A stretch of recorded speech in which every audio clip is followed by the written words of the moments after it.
Hi, I'm Rebecca and welcome back to my channel, Rebecca's Stitches. Today it's not about my sewing. I've decided to do a vlog on my knitting that I've been doing recently because I've got a couple of finished whips and some things that I'm getting on with, so I thought it would be good to go through them. So first thing first is I am wearing Me Made. I wear Me Made every day. This is a pattern test that I did, so I can't really talk about it. It's a drop sleeve t-shirt. So yeah, I'll get started. So the first finished object I've got, which I actually finished back in November, is my Effervescent Pullover, which was in the spring PomPom mag. And this is the Effervescent Pullover, and it's by Aimee Sher. She's an American knitwear designer. There's some better pictures of it.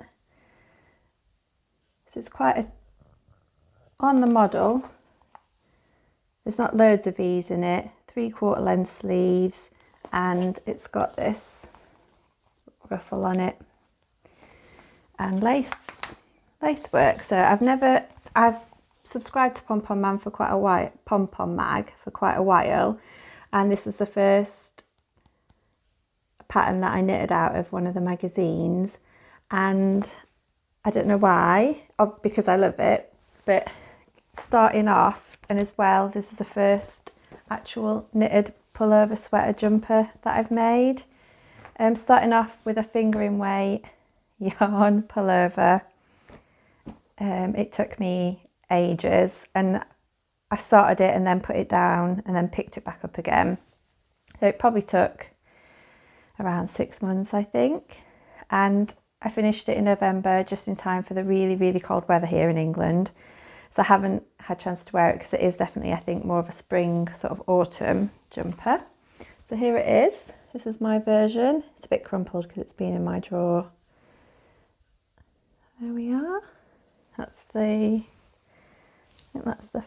back, because it's got the short row shaping, you see, and then this is the front. So I was going to put the ruffle on, but in the end I decided not to because I thought it'd probably be a bit more wearable for me without the ruffle on. So it starts from the bottom, which I'm not sure if all Aimee Sher's knitwear patterns do, but I have bought another one which I'll talk about a bit later, and that also is like bottom up. So it's bottom up, half twisted rib, and then knitting the round, short row shaping at the back like I've said, and then purl one, knit one for the neck ribbing. So yeah, half twisted rib on the cuffs as well. So I knitted this in Beehive yarns Audrey sock base, and I can't remember the colour, but I'll list it down below. They are this and this. I think it's the colour rye, actually. Yep, the same colour from a shop, but obviously different batches. So that's why I've done the ribbing in the one and then the main body in the other. Only when I got to the neck ribbing, I forgot about swapping it out, but I just could not face ripping the collar out and starting again, because I do find picking up stitches once I've ripped things out difficult. So it was really sort of straightforward, nothing particularly hard about it. I think just because it's fingering weight, it took me forever to knit, and I really enjoyed the lace pattern as well. That was really good. I'll put some pictures of me and wearing it. So yeah, really happy with this. I definitely get wearing it when the weather warms up a bit. At the minute, this sort of week, it's been like in the minuses, and it has been for like, feels like forever. So 3/4 length sleeve, sort of cropped jumpers are not going to keep me warm. And then my second finished object is another, because I've made this before, Musselburgh hat. I think you pronounce her name Ysolda Teague, but I could be wrong. I'll link it down below. So the Musselburgh hat is like you can knit it out of like one skein of a fingering. So it's really good for like if you've got, I guess, like sock yarn left over and stuff. And it's knit in the round, and I use magic loop. And what you do is you start, it's a centre cast on, and you increase out for the crown of the head, and then once you've got enough to measure an inch for your gauge, then depending on what size your head is and what your gauge is, it tells you how many stitches to knit. So it's really good. I really like it. So yeah, I knitted one for my dad before, which is in a previous knitting vlog, and this one was for myself. So I started it in November, completed it in January, and I used 3.5mm needles. And this is Adventures in Yarncraft. She's another indie yarn dyer. Her merino sock, and it was her Bohemian Spring 20g mini set that I used, which I got at the East Anglian Yarn Festival last year. So I really love all those colours.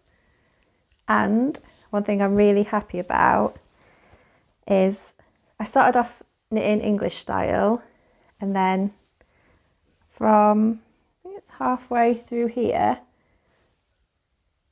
I practiced my continental knitting, and I don't think I have blocked it, have I? I think I did block it. I don't think you can tell too much that, like, my gauge of my knit stitches. So I'm really pleased, and I've now started knitting continental style. And I do think, like, this bit whizzed by, did not take me that long, whereas I felt like this was quite a bit of a slog, which is why then I put it down a bit. But then when the weather started getting cold, I was like, no, I need a hat. I want to finish this hat. The only thing that I need to start doing is, like, here, when I change the colour, I need to do like the jogless join, I think. Start using that when I'm using different colours. But yeah, I'm really pleased with this. So I generally tend to wear it with the green out, because I prefer green to, I do like pink, but not particularly that colour pink. And I'm really pleased with it. Pop it on. So yeah, this has been keeping my head warm on the school runs and dog walks. But yeah, really pleased with that. Also glad to start using some of my yarn in my stash as well. So yeah, that's my other finished objects. That's 2. And the one I taught myself how to continental knit. So I'm really, really pleased with that. And I'm hoping that'll help my knitting start to go a bit quicker. Because I live, obviously, having a me-made wardrobe. And like I say, pretty much, apart from like underwear and socks, are me-made in my wardrobe, because I've been sewing for quite a while now. And I do love knitwear. So yeah, want to be getting quicker at knitting to add knitwear into my wardrobe. Right, so I've got, how many? 1, 2, 3 whips. So I'll start with this one. Let me see which one this is. Oh yeah, this is just in a little Adventures of Yarncraft bag that I got. When you buy yarn from her, you get these little bags. So this is for my daughter. Oh, 1 minute. This is for my eldest daughter, and I got this book for Christmas, 52 Weeks of Easy Knits, and I'm making the, let me find it, page 131. So it's the Pisma hat, and it's by Paulina Consola. Hopefully I'm pronouncing that right. I'll link her details down below. And this is the hat. So my daughter has, she's 9. It's quite a big head, nearly like adult size. It's not much more than my head. So all of her hats are too tight now. So I thought I would knit a one, chose that pattern in there. And the wool I am using is Filcolana Peruvian Highland wool. and I've got, it's the lilac, but it's colour 258, but it's the lilac colour. And then for the contrast colour, I am using colour 100, which was the pure white. I think they go quite well together. She's quite fair, so lilac kind of colours work well for her. So, and I got the yarn from Maple Tree Yarns. They were in Cardiff, and the shipping was really, really quick. Really impressed. So yeah, this is, so I'm still working on the brim, the knit one, purl one. This is what I've got so far. And using the, like I say, now doing continental style knitting. Purling I've struggled with a bit, but I'm doing the Norwegian purl. So you keep the yarn where you would for your knit stitches. And I find that works for me, like trying to move the yarn with my finger in front of the needle and hooking it round. I find difficult, yeah, so I'm using the Norwegian purl. This is what I've got so far, so I'm not far off finishing the brim. I am a bit, so I'm knitting the second size, and I am a bit worried about how big this is. So we shall see. If it turns out that it is too small for her, it will fit her younger sister, and then I'll knit the next size up. So yeah, I'm enjoying working on that. And that Peruvian Highland wool I love. It is Filcolana. It's not the only I am using. My next whip is also using the same wool.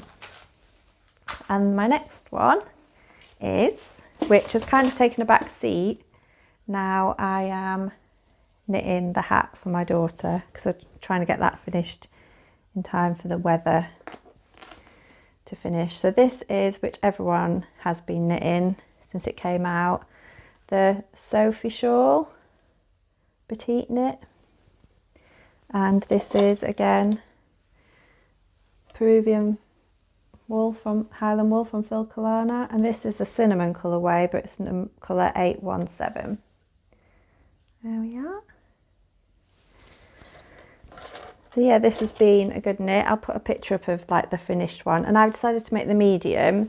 But what I have done though is I bought 5 balls, and I'm just going to knit until I'm halfway through the 3rd ball and then start decreasing, just so I use all the wool that I've got. And again, I find this I think it's quite soft. It's not itchy at all. I can't wait to have this done. And if it's not done in time for this winter, I will definitely get lots of use out of it next winter. So yeah, that's quite quick, quite mindless, and I just use like a little counter to remind me on the 6th row I've got to do my increase stitch. So yeah, I'm enjoying doing that one.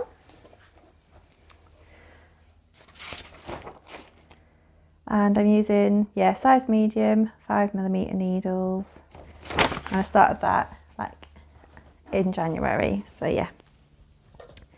And this is in a little project bag that I got from my Hey Sir sister. Her birthday box, which I bought, which I did an unboxing for. So this has come in handy for that. Nice drawstring. And then my 3rd whip. I have got a couple more whips, but these are the 3 that I am concentrating on the most at the minute. Is the Stockholm sweater by Petite knit as well. Get it out. There's a picture of it here. Yeah, the Stockholm sweater by Petite knit. And I'm doing the 4th size, which is the large. Knit the back and the short rows, and you come over for one shoulder, do the other shoulder, and then you join it to work in the round.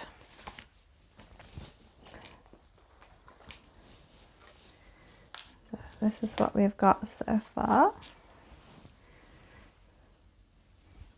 And I don't mind short rows. Like in my sewing, I have to do like a high round back and a forward shoulder adjustment. So I definitely think like short rows I will definitely be needing in my knitting.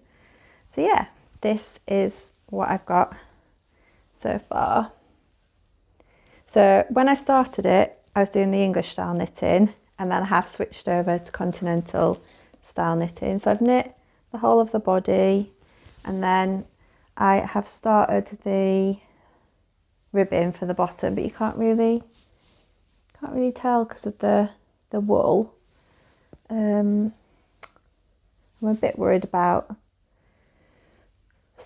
how loose the ribbon seems to be on the bottom, but I'll keep going with it. Got to do 10 centimetres worth and I've only done probably about 2 centimetres, so I'll see how it sort of comes out. Yeah, that's what I've got so far. This is probably not going to be done in time for the winter, our winter, but it will definitely be ready for next winter. It's like a drop shoulder design. So yeah, really looking forward to getting this finished. And I am using, so I had this in my stash and I wanted to start using things in my stash, and obviously it's quite big, but this is yarn, woolly knit yarn, British wool, they're 4-ply, Blue John Nepp. I had a cone of it. Yeah. So yeah, I did a swatch with this, and then I am using it held with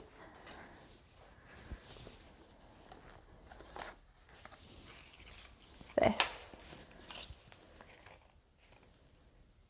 which is CaMaRose Midnatssol. Oh yeah. It's sort of an alternative to mohair, as an alternative to mohair. And it is 54% baby alpaca, 36% tencel and 10% merino. So yeah, I am loving the mild effect that it's given. I was a bit unsure of it at first, but actually I do really like it. And I think, yeah, that's the kind of colour that it's coming out as. Yeah, can't wait to get it finished. But I think this is going to take me a while. So I'm just going with it, slow knitting every day, getting a bit done on everything. So yeah, I do find with continental knitting, I think because I'm still getting used to it, especially the knit purl, that I am getting a bit of hand muscle ache, but I think once I get used to it, that'll settle down. So yeah, I haven't actually weighed it, but I've not used this 500 gram cone, so I think quite a lot left. So yeah, and then this is nice and soft as well. So I bought it because that's some mohair. I haven't made anything out of mohair on its own. Sometimes got some in my stash and I'm like, oh, I don't know if that would be a bit itchy. So I thought I'd try the baby alpaca alternative. So yeah, those are my 3 whips that I am enjoying and getting on with at the minute. Pop that down there. And then the last thing that I've got to talk to you about is, well, 2 things really, but they're like connected, is acquisitions. So Aimee Sher, she did the, like I said, that's her pattern, the Effervescent Pullover, which I really enjoyed doing. Then I follow her on Instagram, and she's brought out a new pattern, which I bought at the time. It was like last week maybe, or the week before, the Building Blocks drop. I'll put a picture of it up here. So it is like a slightly drop shoulder pullover, boxy fit, but with slimmer sleeves to sort of balance out how boxy the body of it is. It's size inclusive, which is like, I do try to look for size inclusive sewing and knitting patterns. It's got German short rows again for shaping. You can have it all at the hem the same length, or a high-low hem. You can have it as a vest with like sort of the drop shoulder ending here, or with the sleeves on. And you can have pockets. Oh no, pockets. And I was like, oh, pockets, they look good. And I really fancied trying them. I'll definitely be using them. So the version that I'm going to knit is the vest version with pockets. And she used Newtodon. No, she didn't. Did she? No, I think she did use Newtodon. and obviously it's quite difficult to get hold of. And there is the Manchelopi, the Icelandic unspun yarn, which she knit this pattern and she's used unspun yarn. She knit it with unspun yarn in mind. So obviously Nutidun is quite hard to get hold of because they release it at set points, don't they? You have to be like really quick to get it. So I decided to get Wool Dreamers Manchelopi yarn. Here it is. I got 5 cakes of this, which may be too much, but I don't want to not have enough. So yeah, and I got this from Tribe Yarns in the UK, but also in the UK, sorry, wool fibres. Also in the UK, you can get it from Wild and Woolly Shop. So I got this just before they released their new colours, and I love the new Wool Dreamers Manchelopi in the bottle green. So I might have to treat myself to that. But anyway, yeah. So I have never used unspun yarn. I've been watching lots of YouTube videos. If anyone has any tips, I've used it before, leave me a comment. So this I will be getting on with when I've finished at least 2 of those whips. So or I finished the big sweater, which is probably not going to be finished but before the hat and the scarf. So yes, I cannot wait to get this knit. So yeah, it comes from Spain, Manchelopi wool, and it's from the sheep that make Manchego cheese. So you can have it single-stranded or double-stranded, and I think from what I've been looking at, obviously I'll have to swatch, probably use 2 strands together, I think. So yeah, you get 230 meters per 100 gram if you hold it double, and single-stranded it's 460 meters per 100 grams. So yeah, I'm really looking forward to getting started on this, but I want to get at least 2 of the things or my jumper finished, so I'll be able to concentrate on it. So yeah, thanks for stopping by. I hope that's been interesting. Any questions or any tips for the unspun, let me know. My next video is probably going to be another knitting one because I have finished sewing a few things up this past couple of weeks. So yeah, I'll see you again. Bye.